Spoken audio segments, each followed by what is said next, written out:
Hello, hello, and welcome back for another Workflow Wednesday. This one, I'm actually not going to be pulling up the whiteboard today. So, if those of you who have joined me for other Workflow Wednesdays, you're probably familiar with. Normally, I will pull up my digital whiteboard and I'll start drafting a workflow. We're actually going to work through it together. This week is different because I had a conversation with some of you this past week that just totally shocked me about how you document your processes, or at least the burden that you feel around documenting your processes. So before I talk about that, because that's what I want to discuss today, your process for processes, let me first just introduce myself. My name is Layla. I run Process Driven, and what I do is I help people document their SOPs and build a business instruction manual using ClickUp. And the thing I want to talk about in these Workflow Wednesdays is how you should be building, or I don't mean to use shoulds or prescriptives here, but I really do believe that you will have a better shot in getting value out of your technology if you build technology around your workflows rather than the other way around. Rather than saying, I love ClickUp, and therefore you just chase every new feature that ClickUp prescribes to you and says, all right, I need to somehow make this feature work, or docs work, or whatever it is. I think that's a reactive way to build a business. And no offense to the product managers ClickUp, but they are trying to develop a piece of software that is adaptable. And what they release as features is based on a complex kind of weighing of variables of all of the people who are asking for features from them. Whereas what you need to grow your business is really a lot more constant, and it's based on how your business actually functions. So in these Wednesdays, my goal is to kind of make space for that more fundamental conversation of what should your workflows actually look like, and how can technology help the way your business is structured, rather than just saying, here's a tool, make it work. I just don't think that's the most helpful way to go about. So if you're joining me live, just going to do the quick courtesy audio check here, because otherwise we've had some issues with audio. If you are watching right now, give me a thumbs up to confirm that you are able to hear this. I'm hoping it's coming through. This video is going to be all about process for processes and talking about kind of a conversation I had this actual week. And hopefully, okay, it looks like we've got audio coming through. Give me a confirmation if you can confirm. But the conversation I had, let's just start with that. The conversation I had this week was about how long it took some fellow system service providers, some of you were in that conversation, how long it took you to actually create your SOPs, whether it was sitting down in one sitting, whether it was working over a period of time. How long did it take you to create those SOPs that you use in your business? And I was shocked when some of you said, I'm not going to out anybody here, but 3, 4, 5, 6, 10 hours. And this wasn't just this group. I've had this conversation elsewhere of the amount of time people put into creating SOPs. And it seems counterintuitive that the SOP fanatic in me is telling you don't spend your time on SOPs. But I really do think that we do not want to be spending our time on SOPs. All right, there we go. Confirmed the audio is working. Very much so. Okay. That you should be spending that much time. I do not think most businesses should, almost any business should be spending 5 hours in one sitting on one SOP, especially small businesses. One of the best processes, and maybe one of the first processes you need to document for your business, not even document, just decide, sit down and say, this is how we're going to do it, is your process for processes. How are you going to document your processes? I've been reading some books recently about other, the gurus that tell you how to document a process. And I've been alarmed at the range of recommendations that you might see. So one of the most popular books on this is ClockWork, or Clockwise. ClockWork, I'm pretty sure. Oh my gosh. And basically they talk about how you should be building a business that can run itself. It runs like clockwork. You get it. And the prescription in that book is one that I've seen all over the internet of how you should document your processes in the lightest way possible. It's very focused on making life easy for the owner. And it basically prescribes just use this fancy technology called Loom. You know how books are. ClockWork tells you to use Loom basically and just record yourself talking through a process and then just give that to people. Now, that is probably the so basic it's barely going to save you any time approach to documenting processes. Meanwhile, this conversation I had with these people this past week suggested that a lot of the small businesses with not a lot of time are investing totally the opposite extreme into their systems. They are dedicating 5 hours in one sitting for one rendition of their SOPs. Oh, that's a lot. So there is a place in between these, and I want to talk about what that looks like and how you can kind of define that for yourself. I'll say that like I said, this is like one of the key decisions you need to make for yourself. You can try both extremes and kind of walk your way towards the middle. You don't need to know the right answer, but it can sometimes be helpful to watch videos like this or to actually look at examples of the work product of both extremes to let you know which way is right for you. So when I'm actually working with clients, I have like a library of SOPs with different levels of sophistication, like 3 major levels of the ClockWork recommendation of one long video, like just watch it for 30 minutes every time you need to do a 5-minute task kind, and the super detailed like work instructions, and then this place in the middle. And I usually, when I'm working with clients or if we're doing group work, we're bringing all of those to the table and asking you to pick the elements of each that you like to find something in the middle. So let me explain why I have a problem with the super detailed approach. The super detailed approach to SOPs is extremely time intensive from the most important people in the organization, the expert, whether that's you, the entrepreneur that's trying to delegate for the first time, whether it's you, the founder of a large organization that's trying to get things off of your plate and onto your manager's plates. Whoever is the person trying to delegate, they're typically the expert in that topic, and it's safe to assume their time is probably more valuable than the person they're delegating to. So it's wonky to me that the entire burden of process documentation would be on the person whose time is most valuable and the person who's basically getting rid of this task. I don't know about you, but I wouldn't trust somebody who I'm about to fire to train the next person, if that makes sense. And so I wouldn't ask the person who's getting rid of the task to explain it to somebody who's totally green. It's similar thing there. Because your time is so valuable, you should not be spending all of your time. 100% of the process should not be built by you. And because you're so experienced with it, your way of explaining it is going to be bonkers compared to someone who has a fresh perspective. So that's my problem with that. My second problem with the really, really intense, let's sit down for 5 hours and write this entire process out, is how much time are you building into a process that's incorrect? So I mentioned before that the way you're going to explain it is not going to necessarily provide the info or the context that a newbie might need to do that task because you're the expert, wearing the expert hat, and so on. So instead of picturing us doing a 5-hour deep dive into our email newsletter process, you saw just last week how I documented my newsletter process in 30 minutes, 45 minutes live on air. Instead of doing it in one big chunk, iterate. I know that word is kind of it's overused nowadays, but that is my biggest problem with seeing people do a huge time chunk. You're doing a lot. You're wasting the wrong person's time. I do mean wasting time. And you are not going to get the correct result anyway. Rather than one 5-hour sitting or one 3-hour sitting, 6 30-minute sittings are going to give you a much higher result. Plus, it'll be a little bit more Pomodoro friendly. So you're not sitting there just trying to get everything out of your head.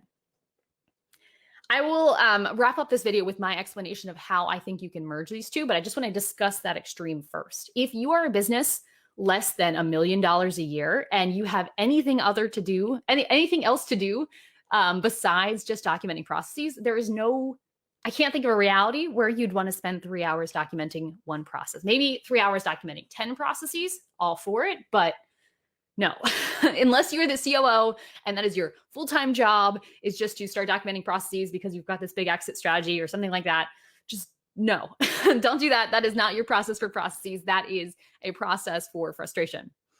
On the other extreme, let me go back to ranting about ClockWork because I love picking on the big gurus. So for the record, I love the book ClockWork. I think it's got a lot of good stuff in it besides kind of the soccer mom style nicknames for things. But the prescription for how to document your work, which is one that I see all over the place, which is just make a Loom video, is troublesome in the opposite way, especially for small teams. Now, again, if you were the big COO guy or you were the big boss man and you had a huge team, and for you, paying someone $20 an hour to watch your 30-minute video to do the 5-minute task every time they needed to do it, if that extra 30 minutes of labor wasn't a significant cost to you, maybe the inefficiency of making a 30-minute long video talking through that task makes sense. For most of us, our labor is a considerable cost. Even when you're a large company, labor is a considerable cost. And while you can deal with more inefficiency when you're larger, you probably don't want to. So my problem with the Loom video approach is that it is super easy for you to get out of your head. It is super difficult for it to be accessible to others. It is, I think you've all been in that mind space. I know I create a lot of YouTube. I watch a lot of YouTube. But there are times where you're like, I don't care about your 15-minute video. I know many people have said that to me. I don't want your long form video. Just tell me the answer. And you'll see when I create YouTube videos, I try to be pretty conscious of this. And my workaround is to create the video, working on subtitling them, but also create timestamps in the description. Basically, we're making that video easy to pick up and search. Creating a Loom video does not provide that searchability, that ease of use. So you're basically taking your convenience at the cost of the end user's convenience. And that end user is going to be using that SOP, hopefully day in and day out for years to come. So is that really the right investment of distributing work? Are you really wanting to put all of that burden on the person using it every day instead of just doing a little bit more work up front? I am very much opposed to the idea of people who just make Loom videos and say, yeah, we have things documented. We have a Loom video for everything. That is not an SOP. That is a recording of an experience, which could be used to basically walk someone through things, which walking people through things is also not an SOP. It is just an experience that you're able to provide. So a recorded experience is not an SOP. An SOP should be there to save people time and to make things clearer.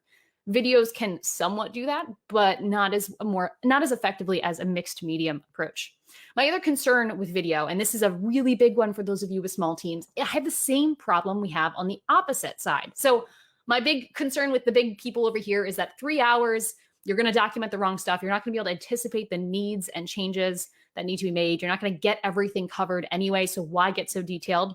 Over here, when you're making a video, I don't know about you, but I don't really just whip open or open up a video, an MP4 file, and start editing it in my editing software just because I want to change something in the process. That does not seem lightweight to me. But if we want to be good about our processes, we're going to be changing them frequently, right? So using video, which is a very fixed form of communication, I'm going to make this video. This is going to be saved and recorded. It's going to go to you.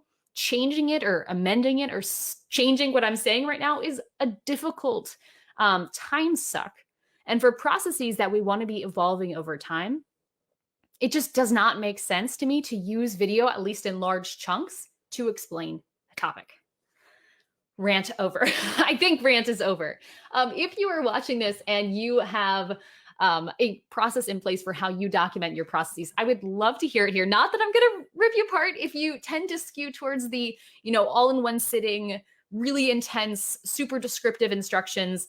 Go ahead and put that over there. You can just say you're super detailed. If you are someone that skews on the Loom video, I will not persecute you. I'm just curious to hear what your experience has been using that. So if you use Loom or Dub or Camtasia or Screencast-O-Matic or any of those kinds of things and use screen recordings or video walkthroughs, I would love to hear that as well. And if you totally agree with me, I'd also love to hear that. So besides just ripping apart what everyone suggests and what every YouTube video I look for that says how to create SOPs instructs you to do, what's the middle? The middle of the road is one that you need to define for yourself. For me, this includes a combination of both extremes. We include videos or preferably GIFs, but only for small segments of things that don't change. So rather than one 30-minute video, we are looking at maybe a 2-minute video showing how to get into settings of StreamYard. Or rather than using a video at all, I use a screenshot with like an arrow over it that would be easy to move that arrow in PowerPoint or whatever you're doing it without having to go in and re-record an entire video, which I will never do. I will always put off. I also pull in elements of the, very text-heavy, screenshot, crazy detailed area on the other extreme. I usually create my SOPs with a set structure, which I've shown here in past lives. If you haven't seen it, just let me know and I can find the right link.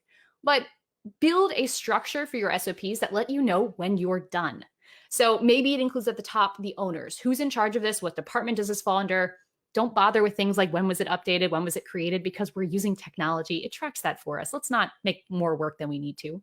Maybe there's a few key sections and keeping these as simple as possible. Things like what's the purpose? That's my favorite header because it says not just what is this process, but why does this process matter in the context of the larger business. This is so different than the dictatorship style of process where it says, do this or else.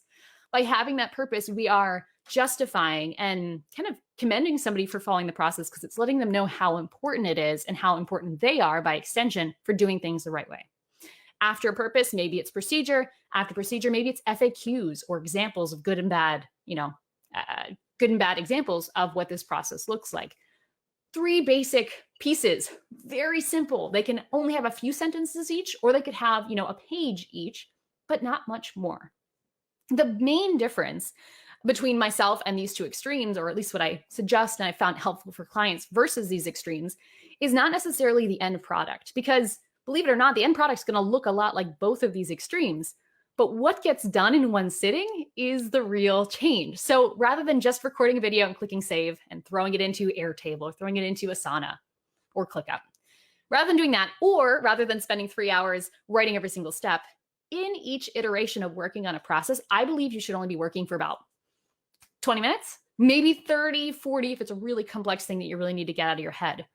I believe you should approach processes in phases. You should do one in one sitting, then you should use the process to revise the process, then you should delegate the process and have that person revise the process, then you should have that person give it back to you and you should revise the process. There is a phase by phase improvement of a process before it even becomes a published SOP.